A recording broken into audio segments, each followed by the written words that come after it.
You are to be in pictures. I want to drink. Shut up! Use your soup. Use your soup.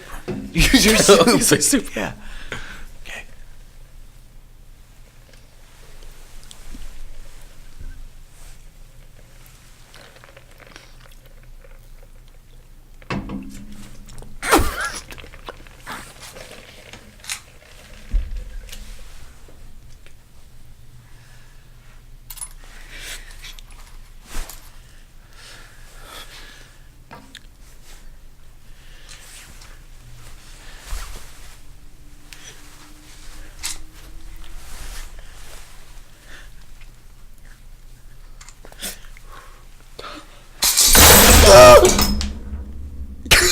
Well, hello, welcome to the Talkies.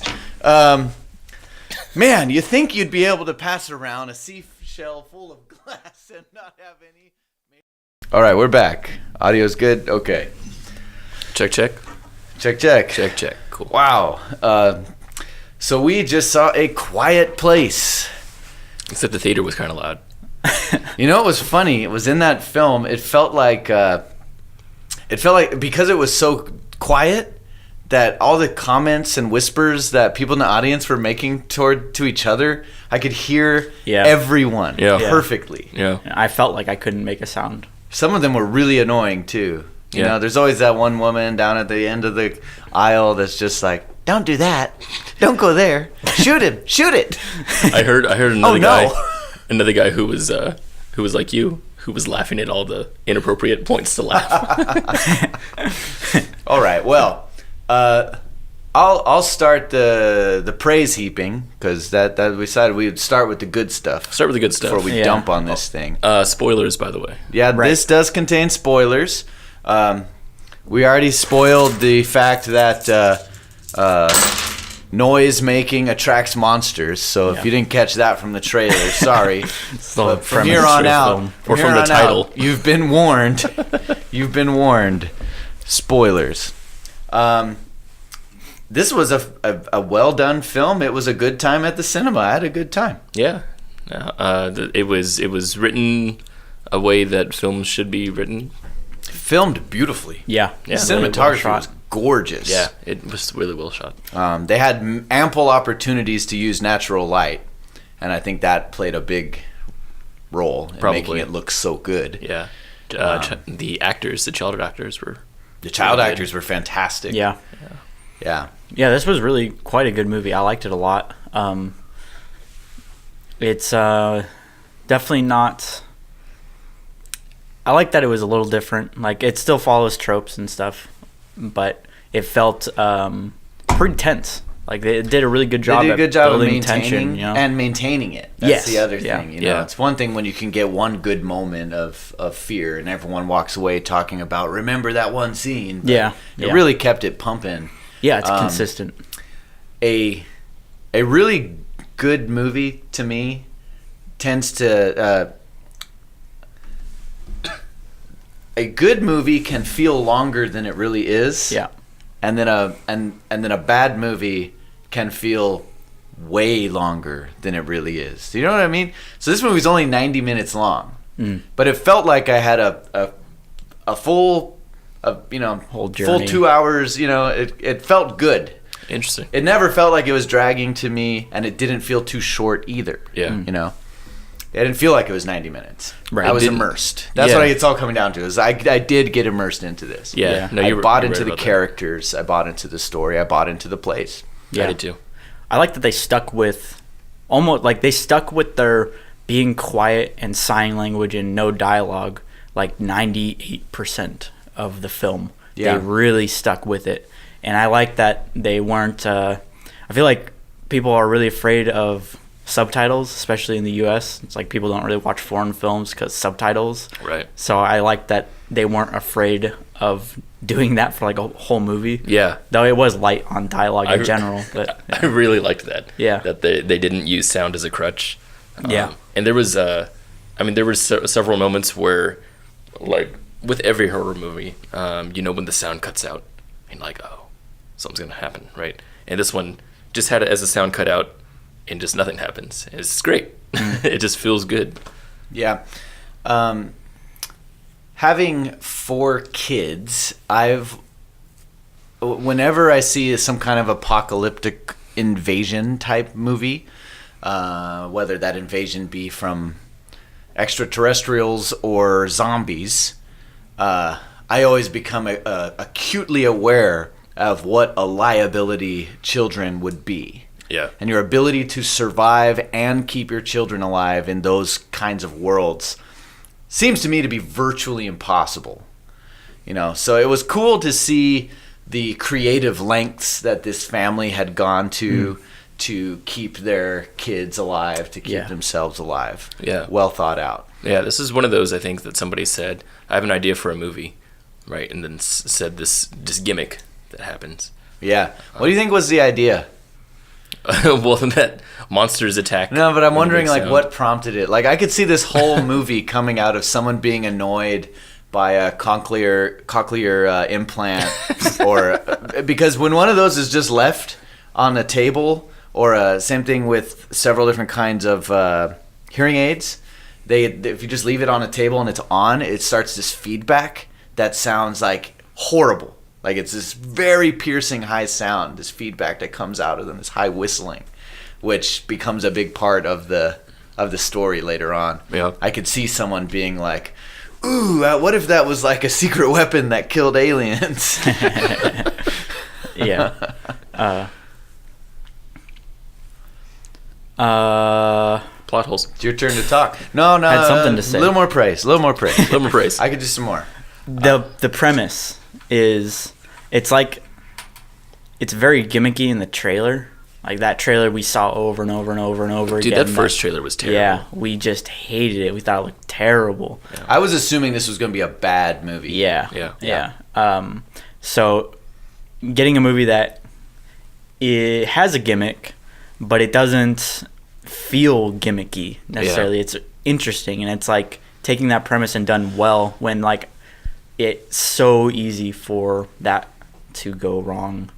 It would be so easy to make this movie pretty bad. Yeah, definitely. Similar gimmick movie 2 years ago. I think it was called Lights Out or something. Oh, yeah. And it was, some ghost that could kill you when it was dark. Yeah. They couldn't kill you when it was light, right? Yeah. I mean, really similar concept. But it was horrible. And the main reason why is because they didn't develop characters. They took time to make you care about all of these characters. Yeah, they did.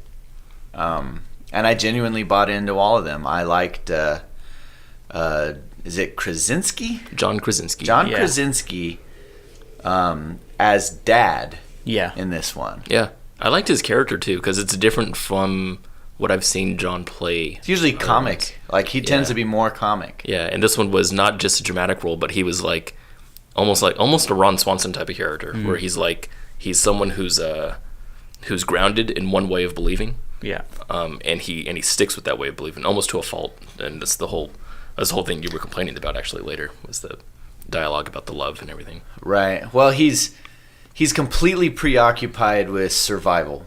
Yeah. And that's the way he shows his love to his kids. And it takes him, spoiler, dying for his oldest to realize that's how he's been showing his love all along.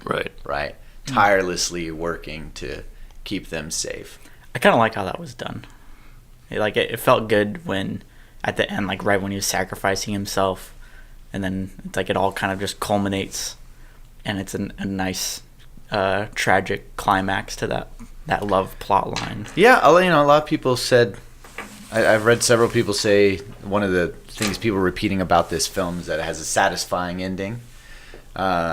I think that's debatable. Yeah, I actually have a pretty good argument against that. We'll get into that. It tapped into a real phobia I have, which is, it comes back down to the Walking Dead problem, right, of having kids, which is the old parable whether it really happened, or not. You hear this story all the time. It's set in different wars, but the most common ones in World War II, where Nazis are searching some village, and you're down in some basement hiding, and you have a baby who has a cough. And if these guys find you, everyone in the basement's going to die. And so do you smother your baby to prevent being found, or risk that they're going to hear the baby crying and come down and kill all of you, right? I remember the first time I ever heard that philosophical question, it just like filled me with existential terror. And this film really played into that big time. I think the best scene in the whole movie was this sequence when Emily Blunt is going downstairs.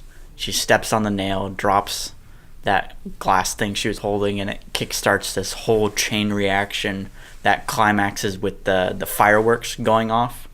That whole section was awesome. It was a long sequence. Yeah. It was so intense. And then you're like, she's giving birth and stuff like that. It's just so creepy. So there's parts of this movie that I wanted to sing praises to, just because the movie as a whole is okay, but there's some really, really good parts in there where things just all seem to be taking the right moves, where the characters just seem to be perfect, the writing seems to be perfect at this moment, and the score seemed to be perfect, cinematography.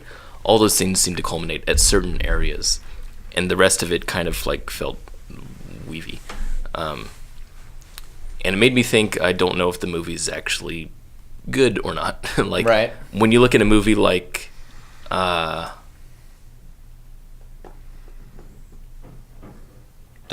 one.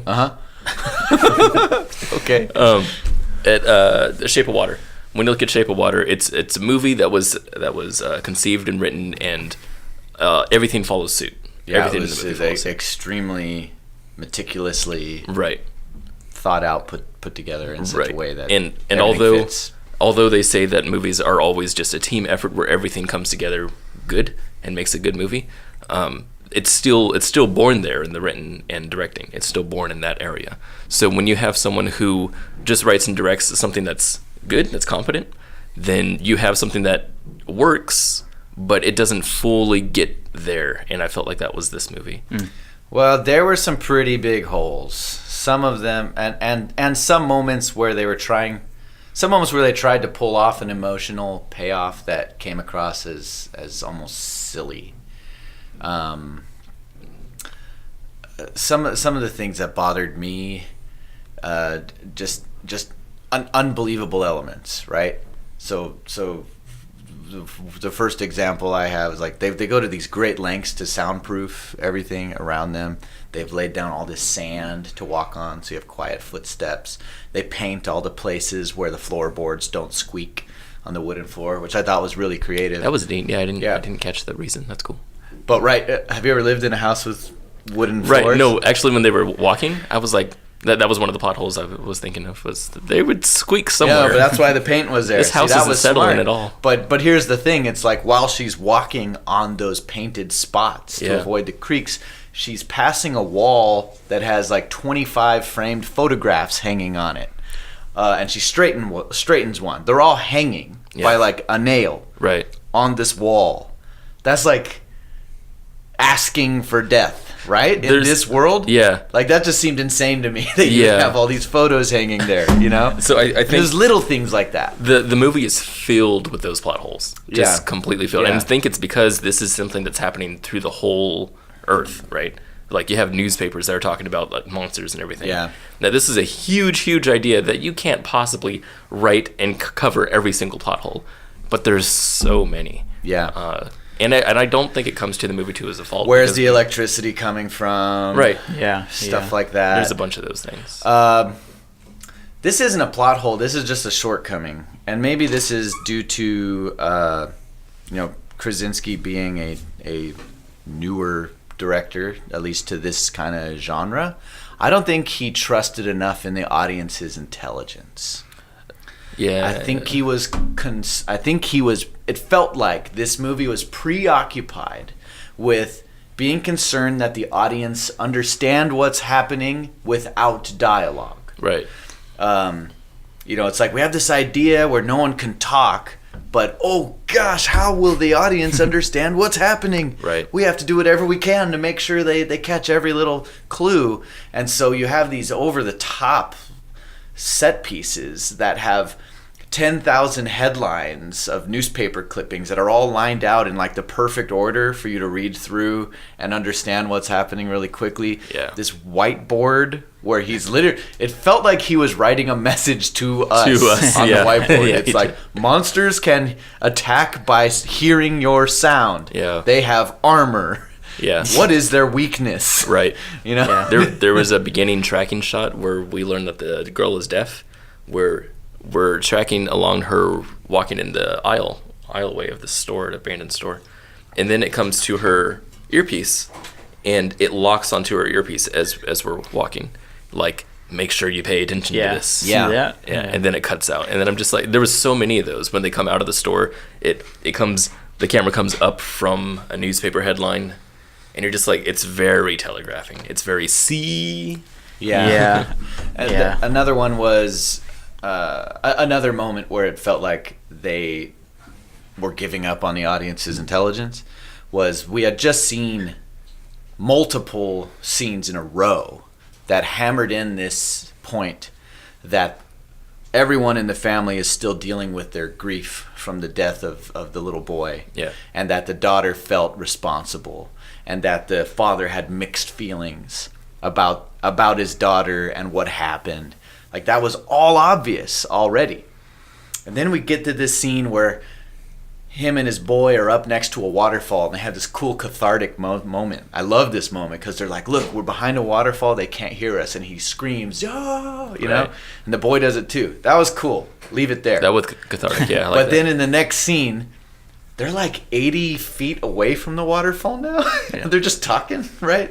Which I thought was kind of funny. Yeah. But the idea is, it's loud enough here that we can talk, and they have this conversation where they now spell out in very simple terms that he doesn't hold the daughter responsible, but she feels responsible, and that they are communicating poorly, and he needs to tell her that he loves her. All the things that we already knew, and I thought, come on, let us just trust the audience. You know? I felt that scene and the newspaper scenes were the biggest offenders of that thought. That new filmmaker feeling. Yeah.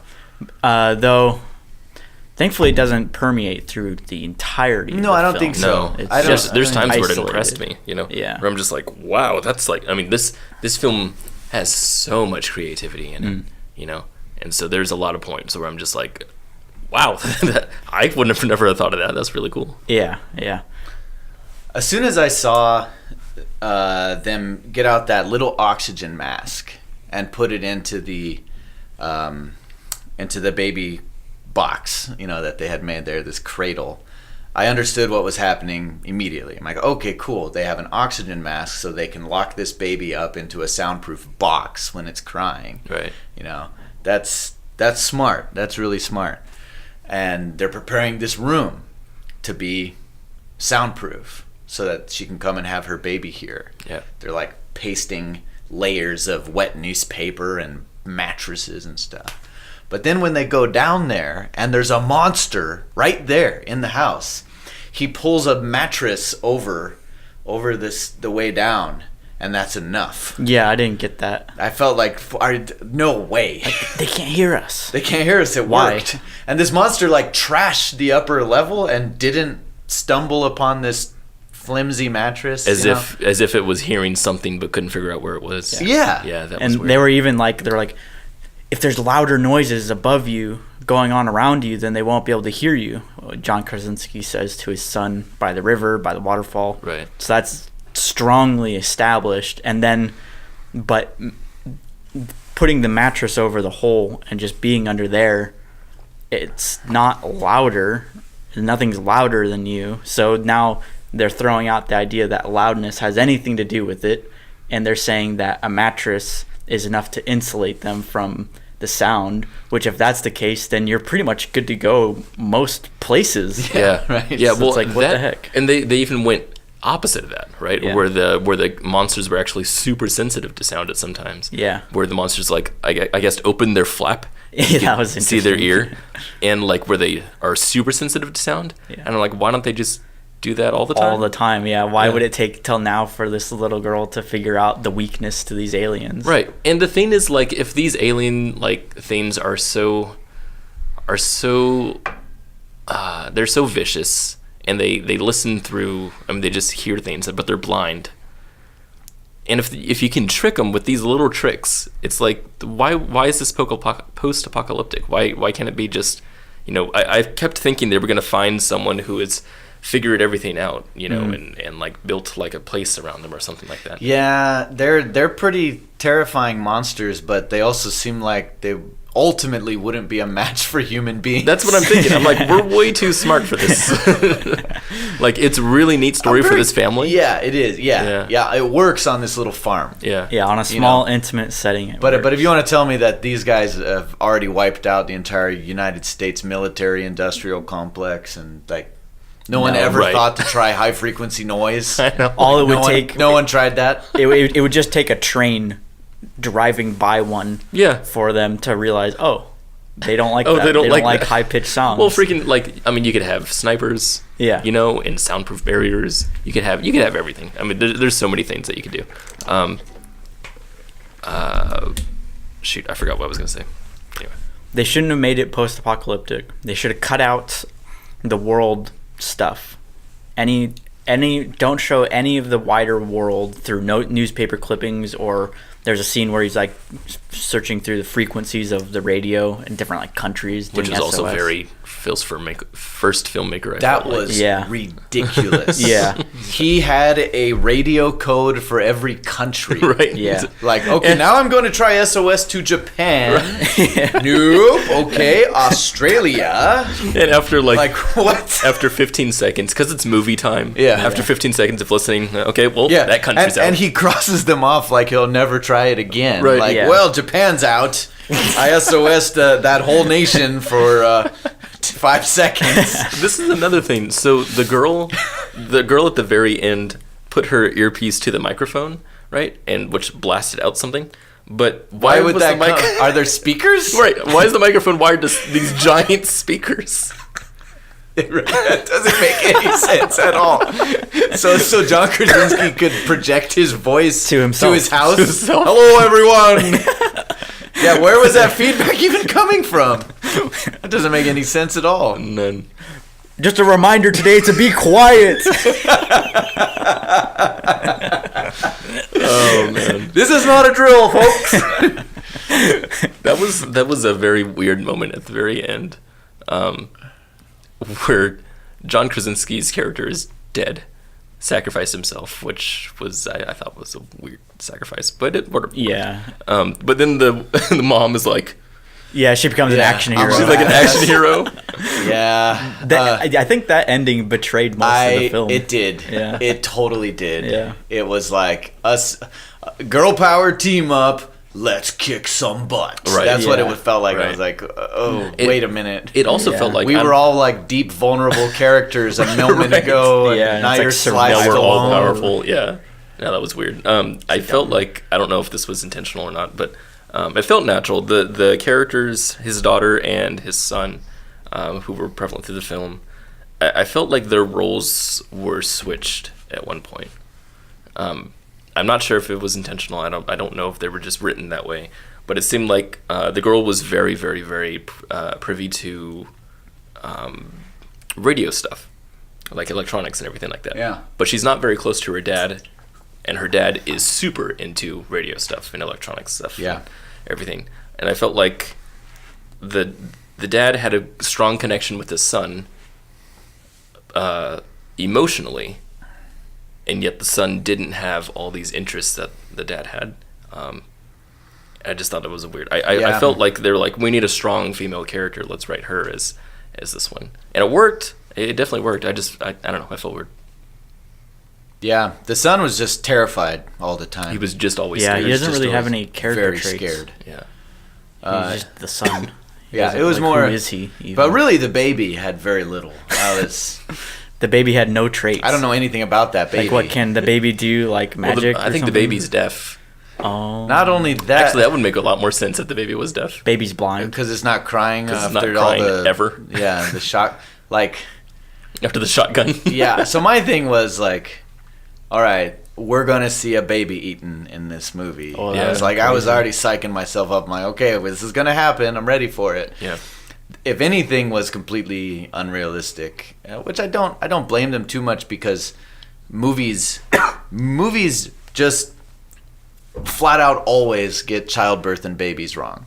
I can't tell you how many moms give birth to a 4-month-old baby in most movies, right? It comes out with like their hair done already, and they're like smiling and have 2 teeth, you know. So they did pretty dang good. But the fact is that babies scream and cry. Yeah. Like, I'm like, okay, this baby's gonna be born, and either she's gonna make too much noise in labor and get killed, or the baby's gonna cry and get like. The baby crying has to be a part of this, but it never was. Yeah. Which was weird. Like you would think it was a little bit, but not as much as you think it would be. Not as much as it should have been. Yeah. Well, it seemed like an obvious choice to build more tension. Yeah. If we have a crying baby somewhere, that's going to call these monsters. But they just gas it. Just gas the baby. That wasn't oxygen. They're like, here you go. Go to sleep. Put you in the box. Gave me some ideas, actually. Like, maybe I could put my baby in a box. As long as it has oxygen, we all sleep through the night. There you go. Not bad. I thought it was weird that during the birth scene, you see the monster creeping up the stairs, and it goes like on the wall. It's very dramatic the way it enters the room. Yeah. You like how its hand went on the banister too? Because it's blind. Oh. Well, the right. monsters, they don't want to fall. They don't want to fall. So they hold the banister. And then the a big distraction happens, and then right after the distraction happens, it cuts right to Emily Blunt's face, and then she finally lets out that big scream that she's been holding in for a very long time. And then it cuts to John Krasinski for a while. Then when he shows up and he sees that the bath is empty with just blood in there, and he's like, oh man, my wife's dead, but she's really in the shower with the baby. Why would Emily Blunt just get up and go into the shower? I didn't think about that. She has no reason to do that. That's hilarious. If she screamed out because she's safe, she knows she doesn't need to hide She it. doesn't Why need would to she move. go Yeah, hide? There's an answer, but it sucks. There is an answer to that question. What is it? It's that it's written. It's so that John Krasinski can have that moment. Exactly. So the audience can go, oh no. He thinks that she's... But that's the problem, is that they didn't pull the prank on the audience. Right. They only did it on him. They even did a jump scare that was a after that. huge missed opportunity. That was, yeah. Because, like, if we had just not seen the monster leave... Or if we had not seen the fireworks. Right, Yeah. and then if we had come back to see the empty bathtub with blood everywhere, then we could have had that same moment with him. Yeah. But we all knew she was alive. Yeah. We all Right. knew it. Which is weird. So it's weird that they had a jump scare after that, because the audience was already looking for something else. Yeah. And then we see the hand. We're like, yeah, there she is. See, John? Yeah. It's like, where is she? Where is Right. she? There she is. And then, but it went boom. Yeah. Oh, which, by the way, okay, sound design. I just have to get into this real quick. Do it. So I thought the sound design was actually really good. The sound design Yeah. for the monsters was really really great. cool. Very good. Yeah. But Sicario 2 ruined this soundtrack for me. Oh, right. Because and from the trailer, Yeah, because in the trailer for Sicario 2, it's everywhere. It's the main that's theme. this theme is. Yeah. But I'm thinking that but we should watch that movie. But after seeing that trailer so many times and then hearing that's the callback tune in this movie, that every time that they play it, that means that something bad is going to happen. And I'm just like, Sicario. Sicario. And it was Sicario's fault. Yeah. To make that the main theme, but Thing to do. anyway, Blame that was Sicario. I hated that in my head. I love the design of the monsters. This was good. That was really cool. Yeah. Good creature design. I was surprised by how humanoid it actually was once you saw its whole body. Yeah. It's like, wow, it's like an upright sort of human-eyed guy, but these weird, long, like praying mantis arms, right? Yeah. And the head is the like head that just splits. Splits open. Yeah. That's cool. I like that the whole head like just functions as like a giant ear. Yeah. Well, yeah, so it's like the head's all inner ear, Yeah. right? So Right. it's extraordinarily sensitive, so it has to have armor plates that close up around it. Yeah. But it has to open to hear, Yeah. right? That is really interesting. That's awesome. And that's the only reason Emily Blunt was able to blast that one in the head at the end was Right. because its Wide flaps were open. all out of whack from that high frequency noise. Yeah. But when it had all of its flaps open, that was a very cool visual. Yeah. It reminded me of like gum. like something hard over it and you're like picking out. Yeah. I think this movie could have been better if it didn't try to be like horror, I guess. Like if it was like a really heavy thriller that's just like really intense, and then don't worry too much about jump scares. And It did get a little tropey sometimes. yeah, like it would have been a little stronger. Yeah. We talked a little bit about the silo scene. Oh yeah. So the kids end up on top of a silo full of corn. Dangerous place. You should never play on a silo. People die in them all the time. So they fall in, and it was a great moment because any suspenseful scene that plays on claustrophobia, I think, is very effective on human beings. The being swallowed alive feeling of sinking into something that you can't Nothing get you can out do of. About it. They do that a lot in horror movies. Yeah, it's very effective, and this was effective too. And they found a somewhat believable way for them to have survived from sinking into this silo of corn by getting onto that plate of metal and holding onto it so that their weight is leveled out across the surface a little more instead of sinking down. But then a 600-pound monster jumps into the silo. What? Like what?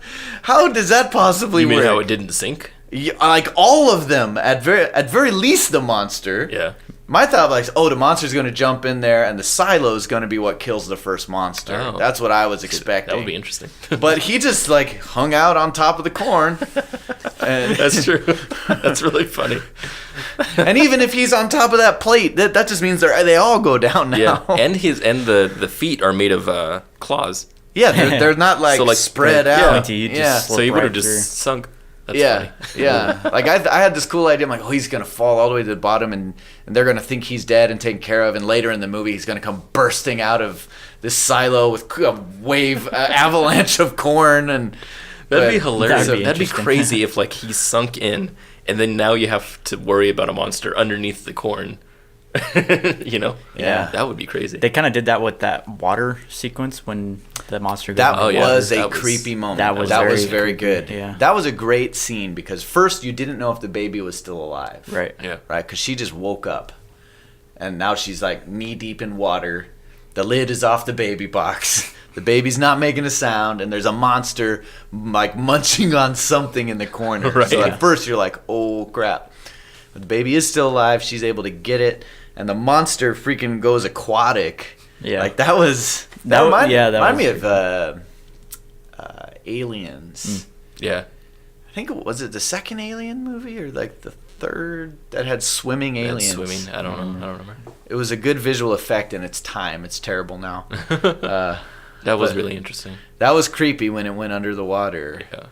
And I couldn't help but think though it's going underwater just for the effect because it can't. why did it hear, go underwater? It can't hear. That's underwater. only going to disrupt its ability to hear. Right. Yeah. They're not gonna like a monster like that who depends on hearing. It obviously Isn't gonna go okay. Yeah, and it's not hiding because how would a monster without vision have a concept for hiding. of hiding from someone's sight? Yeah. You know, I'm going to go under the water so you can't see me. See? Right. Exactly. Maybe this monster has like hearing that like it isolates sounds underwater. Because it can weird. That doesn't make any sense. I'm making up fan fiction. Well, it's actually it gets everything really falls apart if you try to understand this in a in very logical in a sense. larger scale Yeah. sense. Like if we said John and other screenwriters come and tell us the backstory. How did this all happen? Right. You're not going to convince me that these creatures came from another world in a spaceship. Right. These are not intelligent, right? Right? They're not intergalactic travelers. I kind of like the idea that we didn't know where they came from. Well, it's the only way. Right, because it's the only way, right? Exactly. I mean, it works. It only works in that idea where we're coming in the middle. Yeah. And we're not even necessarily going to see the end. But even when you're writing that type of movie, you're encouraged to try to think of all the answers, so that it can influence the way you write characters and things like that. And so I'm wondering if they do have answers, but I'm guessing not. It seems not that extensive. Too much of a stretch. Yeah. I don't know. I mean, it'd make more sense if they just like burrowed up out of the ground. It makes you think, like, because there are some people that just get really turned off by plot holes, right? Like plot holes, logic for some reason in a movie is what makes them attached to it. And for me, I don't care about plot holes so much. As long as the movie is, has emotionally driven me, I don't really care. It can be annoying, like if they're pretty big, like, if like the baby didn't scream when the shotgun went off. I feel like that's something that's pretty big. But I mean, I don't know. I mean, the movie was still good though. Yeah. And we still had a good time watching it. Good movie. Even though there was lots of plot holes. Yeah. So I mean, what's the difference there? Why is that a thing? Why can we ignore plot holes? Well, I think because it breaks immersion of what you're watching. So you want to suspend disbelief? Yeah. So I think if it's a big plot hole, it breaks your immersion into the world. Yeah. The little ones don't matter as much because they're little. It's easier to just say, who cares? Now, yeah. So a film opinion. doesn't have to be perfect Right. to be a good movie. Right. But the fact is, the closer it is to perfect, the more you will stay in that world and have a great experience with it. Yeah. I mean, there were two moments that just the visual just didn't quite pull off what they were going through, that ended up being silly instead of poignant to me, right? So the first one was when they put the baby in the box and put the lid on. I audibly heard 3 or 4 people laugh, and I almost laughed. I laughed. It looked silly, right? It was like, what the heck? And I even knew it was coming, and yet it's just a funny visual. It just came across too preposterous, right? And so I was immediately extremely conscious of the fact that we were in our movies chairs watching a piece of fiction. The other moment was arguably it's supposed to be the emotional climax of the film, which is when he sacrificed himself. It was good. It was a good moment. Don't get me wrong. But when he let out that yell, it was just the yell wasn't very good. The yell was not good. And you know what? That other dude, uncomfortable. That other dude who yells. Oh, that's another thing. Is that random? The old man. The old man. He did it better. I thought he did it worse. Oh, really? I thought he did it better. You didn't like his yell? No, I thought his yell was stupid. Well, I thought John Krasinski's was too. Yeah, it's like, why can't these people yell? The I- waterfall yell was better. It was. Yeah. Like I kind of felt like he should have been like Ian Malcolm waving the flare and running from the T-Rex, or something. It wasn't as guttural just or going, visceral. Ah! Yeah, he needed to like scream his face off. I wanted him to be, or be like, give us some like really 1990s movie where he says like, "Hey, ugly," Yeah. over here. He was clearly Come scared and at get that point, me. though. Yeah.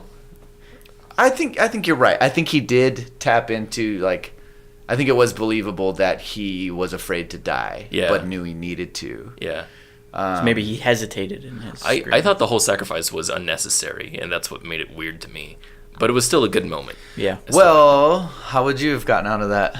Oh, I don't know. I know what I would have done is I would have had the little girl learn after already doing it 2 times before to keep her hearing aid on when it had already saved her life twice and she didn't hurt realize. her head. That's why. It hurt her. Yeah, that's why she turned it off. She was doing But this. she only needed to do So it now one it's more, her fault. but one more time. It's her fault that her father No, but died too. Yes, it is. Now she's responsible for 2 deaths. Yeah, that's how Not I to felt by the mention- end. I was like, man, this is cool. Not to mention, I hold to the theory that the entire family died moments after the film ended. Because they need that whole plot to work perfectly, and now like 7 of them are on their way down. I just don't think they're gonna pull it off. I think they die. Which, by the way, 7 of them came over because of the shotgun blast, I'm guessing. and like none of thought them it came was- over from the fireworks. I thought they were coming from the Touche. high. That's fair. That's good. Oh, from the Yeah. high pitch. No, but the fireworks But why- were far away. Yeah, but the high pitch thing, if that was the thing that caused them to come toward it, I thought it was supposed to drive them away.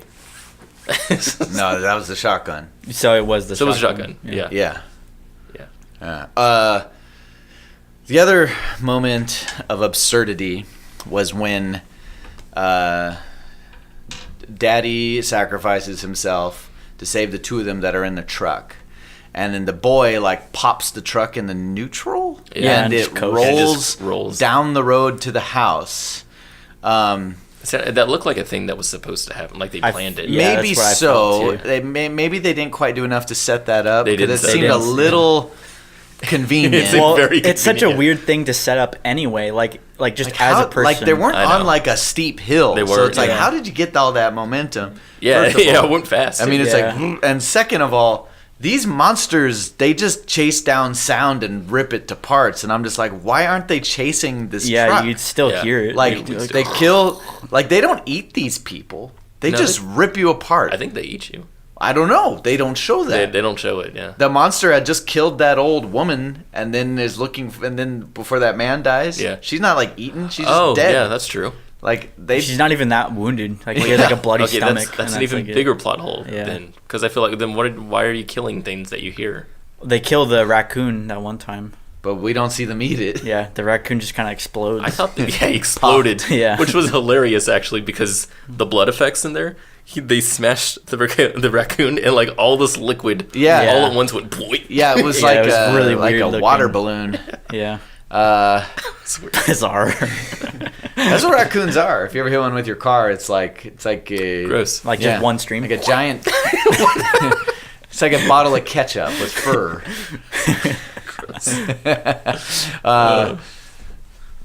But yeah, why aren't they chasing that truck? That bothered me. I'm like, why aren't? Well, so when they were in the truck and the kid was pretending to drive for the first time and he dangled with the keys.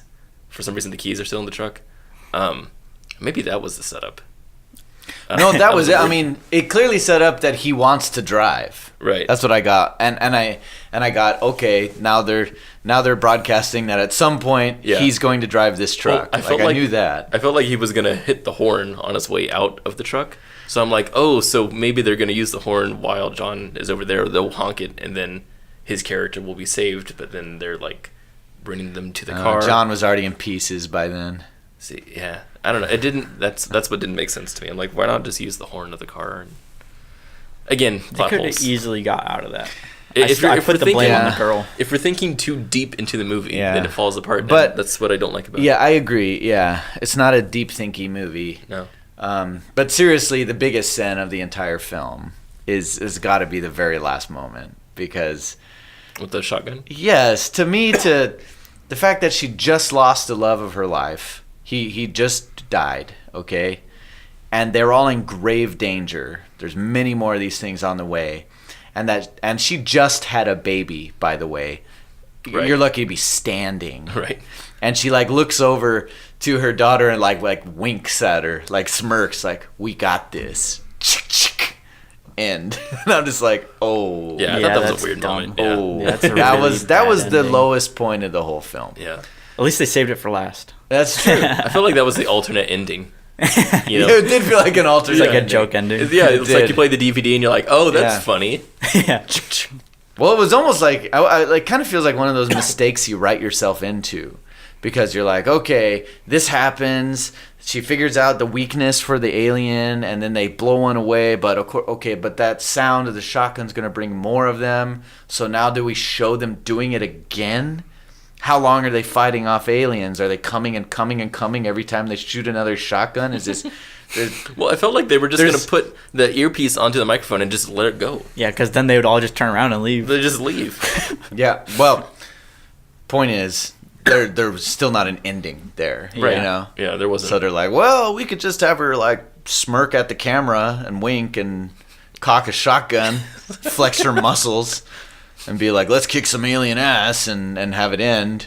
It just becomes a different movie for 5 seconds at the end. But yeah, like just it for a literally few seconds. switches genre completely. Yeah. These are different Like characters. they should have, like she should have, like said to her daughter, be like, for dad.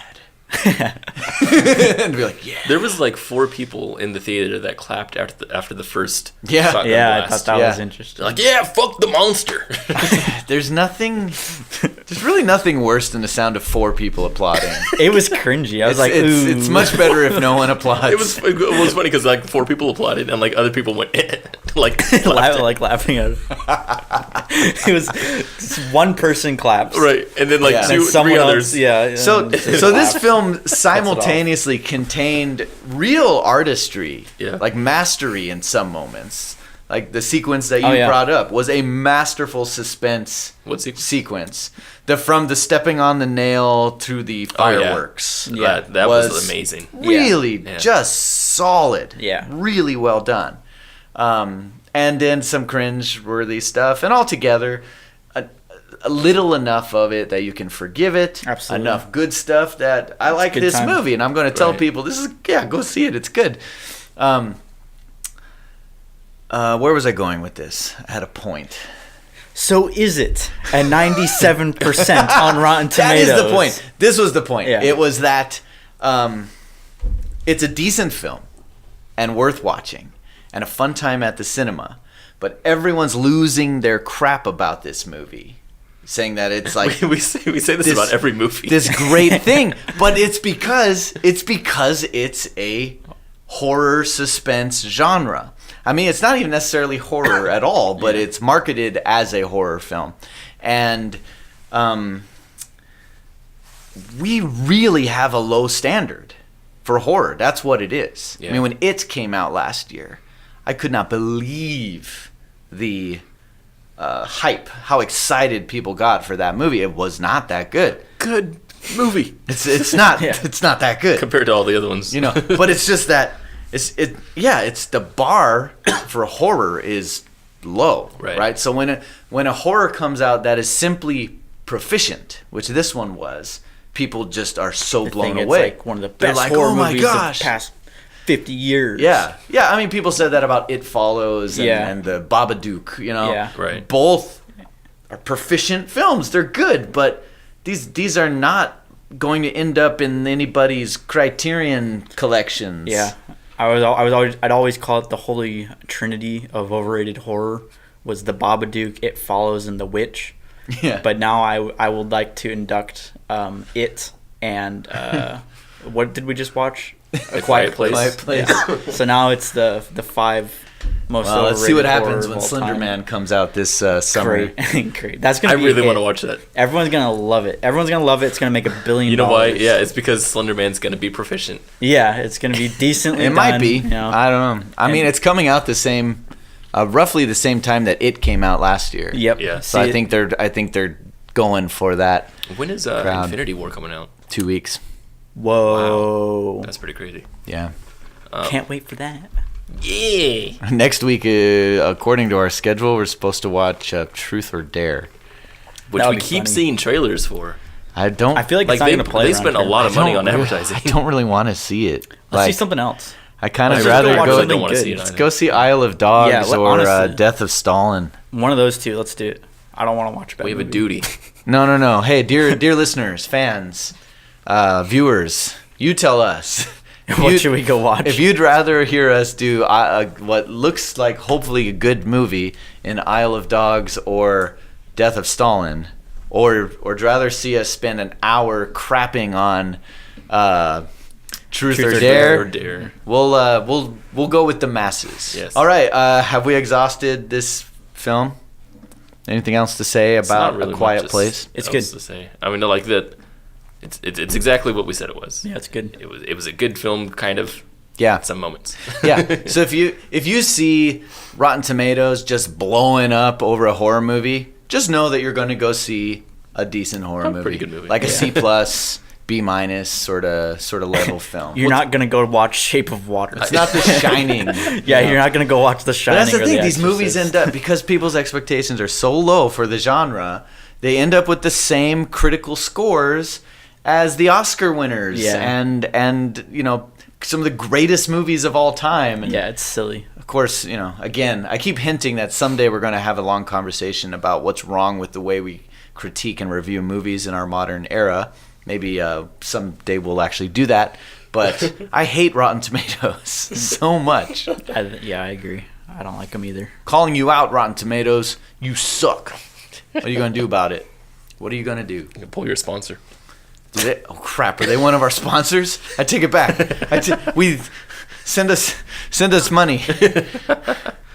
Are we sponsored by Adalberto's? Yes, fine Mexican food. We're sponsored by Artie Barties. Yeah, we were actually informed that Guayaki pulled our sponsorship. They're no longer on board with us. Yeah. Yeah. They were never actually a sponsor. I felt really misled because I thought they were, and they weren't sending us any money, and so we had a dispute, and I sent them an invoice for what I thought they owed us, and nothing. Right. Yeah. So now we have Adalberto's Fine Mexican Food as a sponsor.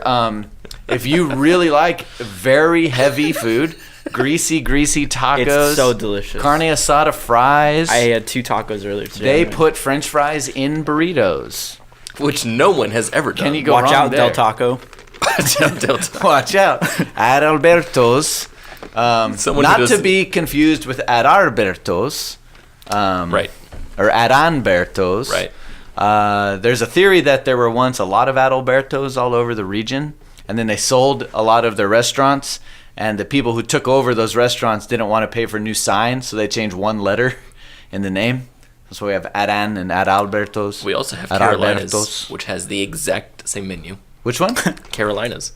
Carolina's Yeah. is... and it has the same things, except it says Carolina's on the top. So it's another former Adalberto's. I believe so. Well, anyway, all we care about is the real thing, because they're our sponsor. Yeah, Artie Barties. So if you go to Adalberto's here in Orangevale, come next door and visit Carmeline Studios. Maybe you could be on the next episode of the Talkies.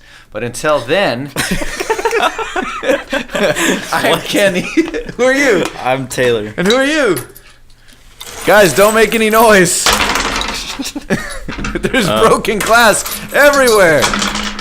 That's kind of dangerous. I'm Kenny. I got charged the glass in my finger. I'm Devon. And that's Taylor. And this is the Talkies. And we will see you at the movies.